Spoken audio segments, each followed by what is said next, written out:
వర్షాలకు సంబంధించిన మరింత సమాచారం టీవీ9 ప్రతినిధి శివకుమార్ అందిస్తారు. శివకుమార్, వర్షాలకు సంబంధించి అధికారులు ప్రజలను ఎలా అలర్ట్ చేస్తున్నారు? ఉమ్మడి కృష్ణా జిల్లా వ్యాప్తంగా కూడా గత 3 రోజులుగా విస్తారంగా వర్షాలు కురుస్తున్నాయి. దీంతో వాగులు వంకలు పొంగి పొరలుతూ ఉన్నటువంటి పరిస్థితి. ప్రస్తుతం ఎన్టీఆర్ జిల్లాలో ఉన్నటువంటి కట్టలేరు వాగు వద్ద ఉన్నాము. ఇక్కడ వరద ప్రవాహం పోటెత్తడంతో ఇక్కడ ఉన్నటువంటి బ్రిడ్జి కూడా కొట్టుకుపోయినటువంటి పరిస్థితి. దీంతో రాకపోకలను కూడా నిలిపివేశారు. 25 గ్రామాలకు సంబంధించినటువంటి రాకపోకలు పూర్తిగా నిలిచిపోవడంతో ఇక్కడ ఉన్నటువంటి స్థానిక ప్రజలు కూడా తీవ్ర ఇబ్బందులు పడుతున్నారు. ప్రస్తుతం ఇక్కడ ఉన్నటువంటి పరిస్థితిని చూడొచ్చు.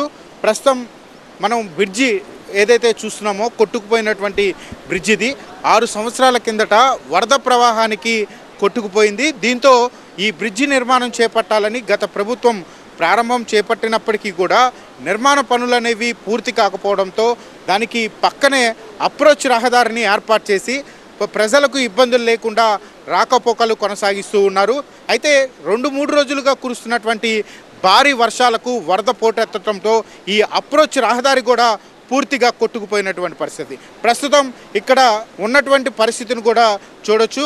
అప్రోచ్ రహదారి ఏదైతే ప్రజల కోసం అప్రోచ్ రహదారి ఏర్పాటు చేశారో ఆ రహదారి కూడా వరద ప్రవాహంలో కొట్టుకుపోయింది. బండరాళ్ళన్నీ కూడా పూర్తిగా వరద ప్రవాహంలో కొట్టుకొచ్చేసినటువంటి పరిస్థితి ఇక్కడ ప్రస్తుతం మనం విజువల్స్లో కూడా చూడొచ్చు. ఒకవైపు ఏమో వరద ప్రవాహానికి కొట్టుకుపోయినటువంటి బ్రిడ్జ్ ఒకవైపు ఉంటే మరోవైపు అప్రోచ్ రహదారిని అధికారులైతే ప్రజల కోసం ఏర్పాటు చేశారు. ఈరోజు నిన్న మొన్న కురిసినటువంటి వర్షాలతో ఈ అప్రోచ్ రహదారి కూడా కొట్టుకొని రావడంతో ఇక్కడ ఉన్నటువంటి రాళ్ళు అన్నీ కూడా చెల్లాచెదురుగా పడిపోయాయి. అయితే ఈరోజు ఉదయం నుంచి కూడా వరద ప్రవాహం అయితే కంటిన్యూ అవుతుంది. ఇప్పుడిప్పుడే ఈ వరద ప్రవాహం అయితే తగ్గుముఖం పట్టిందని అధికారులు చెప్తూ ఉన్నారు. ఈ పరిసర ప్రాంతాల్లో ప్రజలు ఎవరు కూడా రాకుండా ఉండేందుకు ఇటు రెవెన్యూ అధికారులు, పోలీస్ అధికారులు కూడా పికెటింగ్ ఏర్పాటు చేసి చర్యలు చేపడుతూ ఉన్నారు. ప్రజలు ఖచ్చితంగా జాగ్రత్తలు తీసుకోవాలని చెప్పని కూడా సూచనలు చేస్తూ ఉన్నటువంటి పరిస్థితి. నా వెనకమాల కనపడుతున్నటువంటి ఊరు కూడా చూడొచ్చు. వినగడప అనేది ఊరు. ఈ ఊరు నుంచి తోటమూల వెళ్ళాలంటే ఈ బ్రిడ్జ్ మీదగానే వెళ్ళాల్సి ఉంటుంది. అదేవిధంగా ఆంధ్ర నుంచి తెలంగాణకు వెళ్ళాలన్నా కానీ ఇదొక షార్ట్ కట్ దారి అనమాట.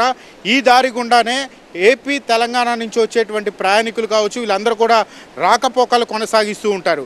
కానీ బ్రిడ్జి అనేది వరద నీటిలో కొట్టుకుపోవడంతో ప్రజలైతే తీవ్ర ఇబ్బందులు పడుతున్నారు. ఈరోజు ఉదయం స్కూల్కి వెళ్ళేటువంటి పిల్లలు వాళ్ళ యొక్క స్కూల్కి వెళ్ళటానికి కూడా సుమారు 30 కిలోమీటర్ల దూరం తిరిగి వెళ్లాల్సిన పరిస్థితి అయితే నెలకొంది. దీంతో అధికారులు కూడా వారికి కావాల్సినటువంటి అన్ని ఏర్పాట్లు చేపడుతూ ఉన్నారు. ప్రస్తుతం వరద ప్రవాహం అయితే తగ్గుముఖం పడుతూ ఉందని చెప్పని అధికారులు చెప్తూ ఉన్నారు. మరోవైపు ప్రజలకు ఎటువంటి అసౌకర్యం కలగకుండా ప్రమాదాలు జరగకుండా కూడా నివారణ చర్యలు కూడా చేపడుతూ ఉన్నారు.